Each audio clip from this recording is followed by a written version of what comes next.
बिस्मिल्लाहिर्रहमानिर्रहीम। अस्सलाम वालेकुम दोस्तों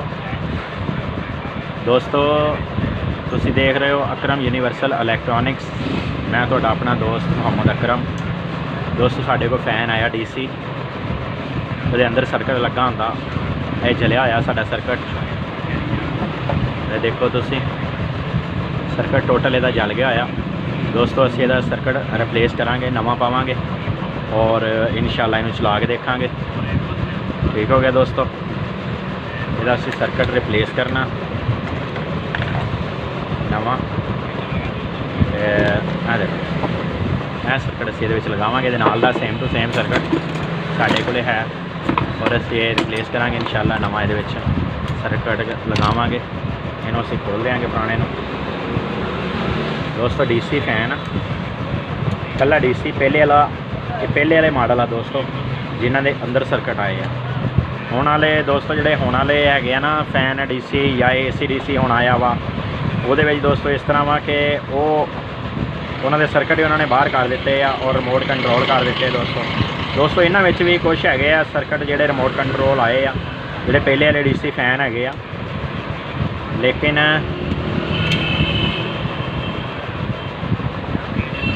ये पुरानी टेक्नोलॉजी। लेकिन दोस्तों पक्का बड़े चलते हैं, सर्किट सड़ते आ तो सर्किट के सड़न की वजह यह आ कि असी पक्का लै जाने, पक्का लिजा के जी सीधा डायरैक्ट सोलर प्लेट उपर छाते रख के पखे दियां तारां सीधियां डीसी वोल्ट सीधे सोलर प्लेट नूं लगा दईदे आ। उहदे विच ये हो जांदा कि साडी सोलर प्लेट जिहड़ी है जी वो दे रही हुंदी है सानूं, अगर लो धुप्प होएगी तो सानूं कम से कम 16 तो 17-18 वोल्ट देगी। अगर पीक होएगी धुप्प तकरीबन 12 बजे का टाइम होएगा तो सानूं 22 वोल्ट देगी सोलर प्लेट। ठीक हो गया दोस्तों, जिस टाइम 22 वोल्ट सोलर नूं जाने आ तो फिर ज़ाहिर आ यही होना कि उन्हें जलना ही आ, होर तो वह कुछ नहीं होना दोस्तों। वह फिर हाके ही बनता कि वह जल जाए सर्किट। कुछ अरसा चलता हीट होंदा रहिंदा, हीट होने तो बाद दोस्तों जलदा इन्ना हीट सर्किट आ कि 22 वोल्ट ते भी चलता रहिंदा। ये हीट हो के फिर जलदा। देखो दोस्तों सारा मुकम्मल जिहड़ा ना जी ये जल गया। ठीक हो गया, असीं इंशाअल्लाह जिहड़ा ना जी इहदे च नवा सर्किट डाल देंगे। दोस्तों ये ध्यान रखना कि तुसीं इहदे चार सैट और 4 सैट इहदे सीरीयस होए हुए हैं। इस तरह 4 का इहदा बनया होया सैट का। अगर दोस्तों असीं इहदियां 4 तारां इधर वालियां अगे पिछे लगाते हैं ना दोस्तों, और ये चक्कर उल्ट हो जाते हैं। ठीक हो गया दोस्तों, अगर असीं ही सर्किट उल्टा करके ऐनू लगा दिए, ये चक्कर दोस्तों उल्ट हो जाएंगे, ये उल्टा घूमन लग जाएगा। ये चीज़ दोस्तों ये ध्यान रखनी पैंदी है कि मद्देनज़र रखनी पैंदी कि उल्ट ना चले, ये चक्कर पुट्ठे ना हो जाए साढ़े कोलों, ये चक्कर सीधे ही रहन। ठीक हो गया ना दोस्तों।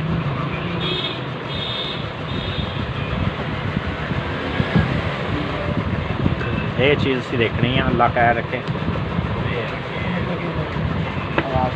सर्किट दोस्तों या तो जो सर्किट कड्डो उस टाइम निशान लगा लो कि सर्किट इस जगह से जड़ा ना जी साडा इधर नूं सी रोक। इसदा आसान तरीका ये भी है, अगर देर नाल सर्किट रिप्लेस करना हो या रिप्लेस करदे आए भुल जाओ कि असीं कड्ढिया किधरों सी। और अगर दोस्तों अगर उल्ट लग जाए तो चक्कर ही सिर्फ उल्ट होंदे आ, बाकी नुकसान कोई नहीं होंदा इहदा, सिर्फ चक्कर उल्ट हो जाते हैं। बाकी दोस्तों इसका नुकसान कोई नहीं है जी।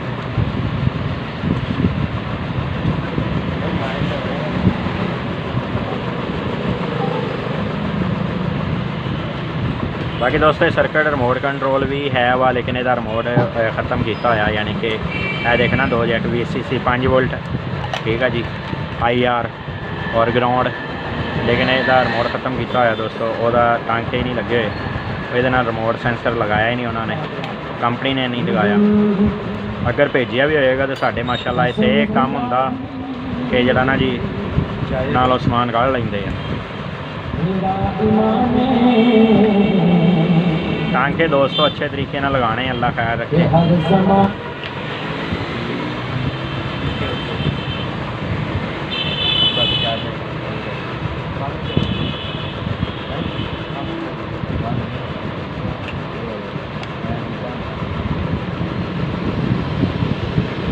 लो दोस्तों साढ़े 8 टांके के 8 ही पूरे लग के असीं देखांगे दोस्तों। टांकिਆਂ में छेड़ छोड़ के कोई टांका साडा लूज तो नहीं है, लूज नहीं है दोस्तों। तो फिर असीं इहनूं हुण 12 वोल्ट देंगे इंशाअल्लाह।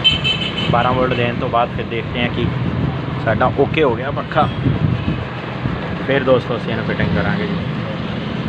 ठीक हो गया दोस्तों। इहनूं जे वाला सर्किट जे वाला सर्किट कहते। देखो दोस्तों ये जे लिखे आया ना, इन्हों जे वाला तां कहते सर्किट दोस्तों, DC सर्किट जे वाला। ये जे लिखे आया, देखो जे नहीं लिखा जे, इन्हों जे वाला सर्किट दोस्तों कहते हैं DC जे। अच्छा ਇਹਦਾ दोस्तों इन्हों असीं उठा लेने। अच्छा दोस्तों सैट सर्किट पाने तो बाद एक दफ़ा घुमा के देखना कि फसदा तो नहीं पक्का, जाम तो नहीं है।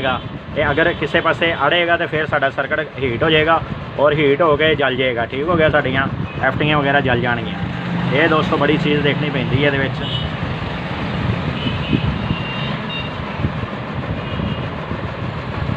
और माइनस प्लस असी देख के लगावांगे।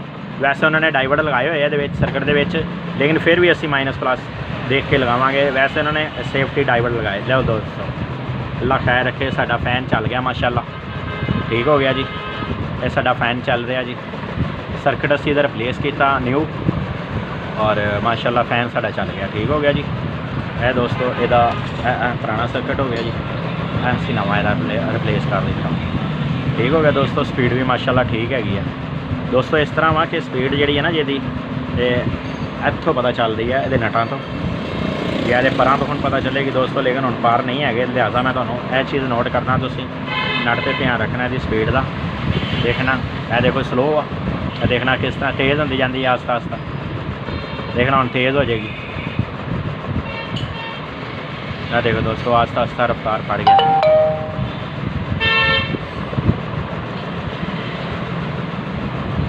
देखो हुण दोस्तों हुण फुल तेज़ है, इसका ज़बरदस्त स्पीड हैगी दोस्तों।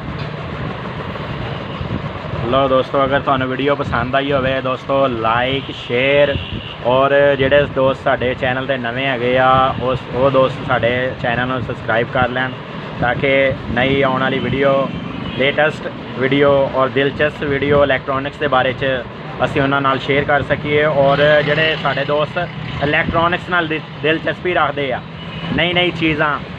ठीक हो गया दोस्तों। साडा चैनल का नाम यूनीवर्सल इलैक्ट्रॉनिक्स, और इंशाल्लाह जिहड़ा फॉल्ट जिस चीज़ का होएगा तुहानूं वही चीज़ का फॉल्ट शेयर करते हैं। तो इसलिए दोस्तों लाइक तो साडे बनते हैं ना जी। ठीक हो गया दोस्तों। अल्लाह हाफिज़ दोस्तों।